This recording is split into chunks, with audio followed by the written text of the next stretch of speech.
Take a quick pause. Did you know that over 90% of you watching haven't hit the subscribe button yet? If you're enjoying this video, take a second to subscribe and hit the like button. It helps us bring you more gripping stories every day. Also, we'd love to know where you're watching from. Drop your city in the comments so we can see how far our stories are reaching. Your support really keeps us going. Now, let's jump back into the video. It started with a phone call I'll never forget. I was sitting in the den, half watching the evening news, nursing a glass of water with the lights dimmed low. It had been a long week, longer than most, and I was looking forward to the quiet. My wife, Melissa, had said she was out with friends, a girls' night to blow off steam. I didn't think twice about it. She deserved a break. Or at least, that's what I told myself. Then my phone buzzed. It was Tyler, one of my oldest friends, someone I'd trusted for years. We hadn't talked much lately, just the occasional text or quick call. Seeing his name flash across the screen at 10:47 p.m. sent a strange ripple through my chest. "Hey, man," I answered, not masking my surprise. "Everything all right?" There was a pause, a hesitation that shouldn't have been there. "Listen, I didn't know if I should call you," he said finally, voice low and uneasy. "But I'm at Midtown Lounge right now, and I think you need to come down here fast." My stomach tightened. "Why? What's going on?" "It's Melissa," he said. "She's here, with Aaron." The name slammed into me like a brick to the gut. Aaron, her ex-boyfriend from college, the guy who left her crying and broken before she met me, the one she swore she'd never speak to again. Tyler's voice dropped another octave. "She's not just talking to him, man. She's all over him. They're in the middle of the VIP section. People are watching, laughing. Some of our mutuals are even cheering it on like it's some twisted joke." I didn't answer. Couldn't. I was already on my feet, heart pounding, keys in hand. The phone almost slipped from my grip. "You sure it's him?" I asked, even though I knew Tyler wouldn't call me unless he was. "Positive. Look, I didn't want to believe it either, but I couldn't keep quiet." The drive to Midtown Lounge was a blur. The streets stretched out endlessly beneath the city lights, my mind spiraling with disbelief, denial, and a rising fury I hadn't felt in years. I gripped the steering wheel so tight my knuckles burned. The sound of the tires on pavement was drowned by the pounding in my chest. Every memory flashed like a slideshow behind my eyes. Our wedding day, late-night talks, the quiet mornings we used to share. Her laughter, her promises. And now, this? I pulled up to the club, parked recklessly near the entrance, and stepped out without looking back. My legs moved on their own, my breath short and sharp. The bass thumped through the walls as I pushed open the doors. Inside it was all color and chaos. Lights dancing, bodies moving, the air thick with perfume, sweat, and something I couldn't name. And then I saw her, at the center of it all, Melissa, my wife, my partner. Laughing, hair falling over her shoulders, eyes locked onto him like no one else existed. Aaron had his arm wrapped around her waist, his hand shamelessly placed. She wasn't resisting, she was leaning into it. Then came the kiss. Not a mistake, not a peck. It was deep, passionate, public. The crowd erupted. A few people I recognized, people I thought were friends, were clapping, smiling. One guy even whistled. I stood frozen, the world crashing in around me. Tyler appeared beside me, face pale, jaw clenched. "I'm sorry, man. I didn't want you to find out like this." I barely heard him. My feet moved before I could stop them. Through the crowd, past the laughter, right up to her. She didn't see me at first, not until I said her name. "Melissa." The music didn't stop, but the moment did. She pulled away, startled. Her eyes went wide. Aaron stepped back, confused, then smirking when he saw me. "You've got to be kidding me," I said, loud enough for everyone nearby to hear. Melissa opened her mouth, but nothing came out. She looked like a deer caught in headlights. Aaron had the audacity to laugh. "Didn't think you'd show up," he said, voice laced with smugness. "Didn't think I needed to," I snapped. "Look, I can explain," Melissa started, reaching out. I pulled away. "Explain? What exactly? The part where you told me you were out with the girls? Or the part where you let your ex put his hands all over you while everyone watched? The crowd had quieted a little, like vultures sensing blood. It wasn't what it looked like, she tried. Then you must be blind, I cut in. Because what I saw, that was betrayal in high definition. Aaron stepped forward. All right, man, that's enough. You don't get to tell me what's enough, I growled. You're the ex she swore was a mistake. And now here you are, helping her ruin everything we built. He smirked again. Maybe she got tired of pretending. That did it. I lunged. It wasn't premeditated. It wasn't planned. One moment I was standing there, the next my fist collided with his jaw. Chaos exploded. People screamed. Melissa shouted my name. Aaron stumbled back into the table, knocking over drinks. 2 security guards rushed in, grabbing me by the arms. Sir, that's enough, one of them barked. You need to leave, now. I didn't struggle. I didn't fight. I looked at Melissa, really looked at her. She wasn't crying. She wasn't pleading. She just stood there, stunned and silent. And that told me everything. As they escorted me out, the cheers and laughter of the club faded into the night. The cool air hit me like ice. My body shook, not from the cold, but from rage, from heartbreak. I got into my car and sat there, staring at the steering wheel. My hands trembled. My jaw clenched so tight it ached. I took a deep breath and pulled out my phone. My thumb hovered for only a moment before I tapped the screen. The call rang once, twice. Then, Law Offices of Carter and Wells. This is Denise. I need to speak to Mr. Wells, I said. It's urgent, regarding a divorce. There was a pause. Sir, it's nearly midnight. Tell him it's about infidelity. Public, humiliating infidelity. And I need to protect everything I've built. Now. I'll let him know. I ended the call. The silence in the car was deafening. I wasn't going to let her walk away from this without consequence. Not after what she did. Not after who she did it with. This was just the beginning. The next morning arrived, but sleep had never come. I sat in the guest room of a friend's apartment, staring at the ceiling as the sunrise painted gold streaks across the floor. My head throbbed, not from alcohol, there wasn't a drop in my system, but from the weight of betrayal crushing down on me like cement.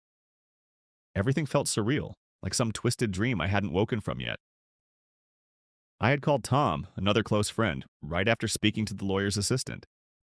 He didn't ask questions, just gave me his address and told me the spare key was under the mat. That's how I ended up there, pacing the living room from 3 a.m. until the sun peeked through the blinds. My phone lit up several times throughout the night. Melissa had called 5 times. She left a long message around 2 a.m. and sent a few texts after that. I didn't listen. I didn't open them. I couldn't. Not yet. Every time I thought about what I saw, it hit me all over again. The kiss, the cheers, the look in her eyes that wasn't guilt or fear, but something eerily close to liberation, as if she had been waiting for that moment. I kept asking myself why. What had gone so wrong between us that she needed to run back to someone who once shattered her? How had I missed the signs? I replayed everything in my mind. The subtle changes, her growing distance, the forced smiles, the nights she claimed to be tired, the moments she stared off into space when I was talking to her. I thought it was stress. I thought maybe work had been wearing her down. Number it was Aaron. And the people we called friends, some of them knew. They laughed. They watched it unfold like it was a performance. And that betrayal cut just as deep. By noon, I was sitting at the kitchen table when my phone buzzed again. It was a text from Melissa. Please let me explain. We need to talk. I made a mistake. I wasn't thinking. A mistake. That's what she called it. I stared at the screen until it blurred. My jaw tightened again. I had heard enough of that word from others. Mistakes were slipping up on someone's birthday. Forgetting to lock the door. Mistakes weren't kissing your ex in public while your mutual friends clapped like it was a show. By the time the clock hit 1 in the afternoon, my lawyer, Mr. Wells, called me back. Mr. Carter, he said, I understand this is a difficult time, but if you're ready, we can get started immediately.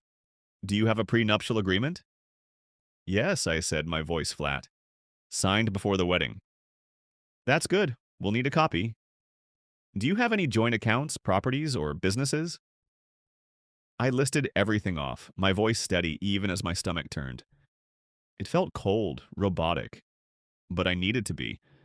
I couldn't afford to let emotion cloud what had to be done. And infidelity can be considered grounds for at-fault divorce in this state, he said, especially if it's well documented. There were witnesses, I said, and I'm sure someone filmed it. We'll subpoena whatever we need. I'll start drafting the documents. I advise you to keep records of any messages or calls from her. And don't respond emotionally. Let everything go through us from now on.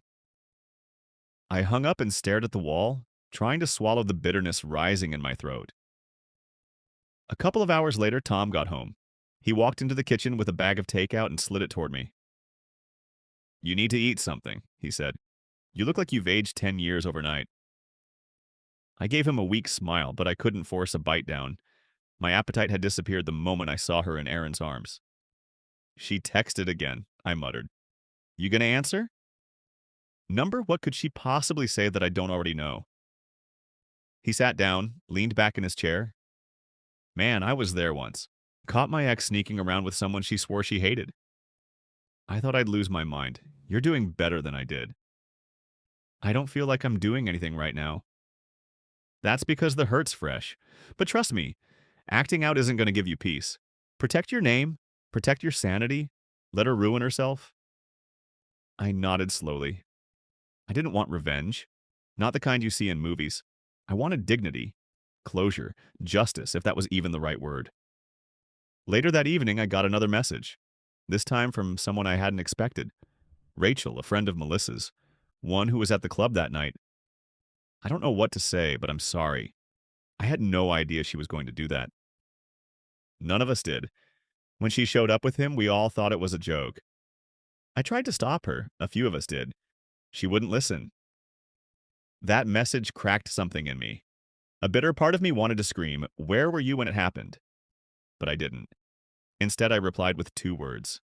Thank you. Because somewhere in the chaos, it helped to know not everyone there was clapping. That maybe someone had tried. Melissa didn't stop texting. That night, another message came through. I messed up. I was drunk. I didn't plan it. I just ran into him. Things spiraled. I don't even know why I did it. Still, she was dodging accountability, shifting the weight onto circumstance. I wanted to ask her if the way she touched him was an accident too, if the smile on her face was a reflex, but I didn't reply. I couldn't. My silence would be louder than anything I could say. The next day, I returned to our house. It felt like walking into a crime scene. The air was still. Her scent was still faint in the sheets, the couch cushions, the coat hanging by the door. But it felt foreign now, like she had been a stranger living among my things. She wasn't home. I had told her through Tom not to be. I needed to pack what I needed. Clothes, documents, my laptop. I wasn't ready to stay there, not yet. Maybe not ever. I walked through each room with a sense of finality, as if I was saying goodbye to the life I had once known. Photos of us on the wall stared back at me like ghosts. In the bedroom, I found a necklace I gave her for our 3rd anniversary, resting in a drawer instead of around her neck. That told me more than any text ever could. By the time I left, I had called Mr. Wells again. I want to move forward, I told him. File immediately, and I want a restraining order. I don't want her showing up to my work or where I'm staying. I understand, he said. I'll take care of everything. That evening, Melissa finally left a voicemail I couldn't ignore. She sounded broken, shaken. I know you hate me right now, she said, voice trembling. And maybe I deserve that. But I wasn't trying to hurt you. I felt lost. You've been distant. I didn't know where we were anymore. I made a horrible choice, and I hate myself for it. But please, don't let this be the end of us. Please. I sat with those words for a long time. Maybe she believed them. Maybe she truly felt remorse. But in the end, none of that changed what she did. None of it erased the public betrayal or the way people looked at me in that moment, like a fool who didn't see what was right in front of him. I hit delete, because no matter what she felt now, the damage was done. And I was done too. The day the divorce papers were officially filed, the sky outside was gray and overcast as if the world had decided to match the heaviness in my chest.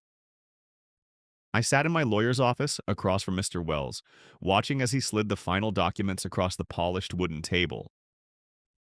"All that's left is your signature," he said gently, his voice calm, practiced, and unshaken.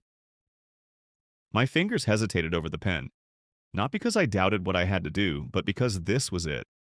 This signature would close the door for good.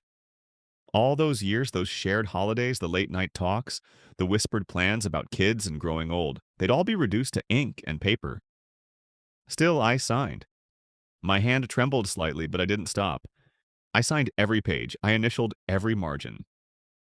I didn't flinch when he stamped the final copy and slid it into a folder. "I'll serve her formally by the end of the week," he said. "You've requested limited contact, and the temporary restraining order will remain in place for the next 90 days. I nodded, not speaking. The lump in my throat had taken over. Even after everything, after the club, the betrayal, the humiliation, there was still a deep ache inside me. Not for her, not anymore, but for the version of us that I thought was real. As I left the office, my phone buzzed with a call from my sister, Emma. "You okay?" she asked, not bothering with pleasantries. "I don't know," I replied. "I'm moving through the motions. It doesn't feel real yet." "She's going to try to reach you again," Emma warned. "Don't fall for it. You deserve better than someone who can hurt you like that." "I won't," I said, and I meant it. That evening, I checked into a short-term rental apartment near my office. It was small, just a one-bedroom with sparse furniture and the smell of fresh paint. But it felt safe, quiet. No memories lingered in the corners. No pictures of happier times haunted the walls. Just blank space, waiting for something new. I spent the next few days in silence. I went to work. I came home. I kept myself busy. And slowly the rage started to settle, replaced by something colder. Clarity. Then, out of nowhere, Tom called. "Thought you should know," he said. "Erin's bragging about what happened. He told a few people that she was always his, that you were just holding her spot." The words hit me like a slap. "He said what?" "That you were always the safe bet, but not the one she wanted." I swallowed hard, the fury threatening to boil over again, but I didn't let it. Let him talk. Let him boast. That's all he had. Words. I had the truth, the proof, and soon the clean break. Still, part of me ached. Not because of Erin. He was insignificant. But because I had once believed Melissa would never let anyone treat me that way, especially in public. She had once defended me with pride. Now she let someone drag my name through the mud, all while staying silent.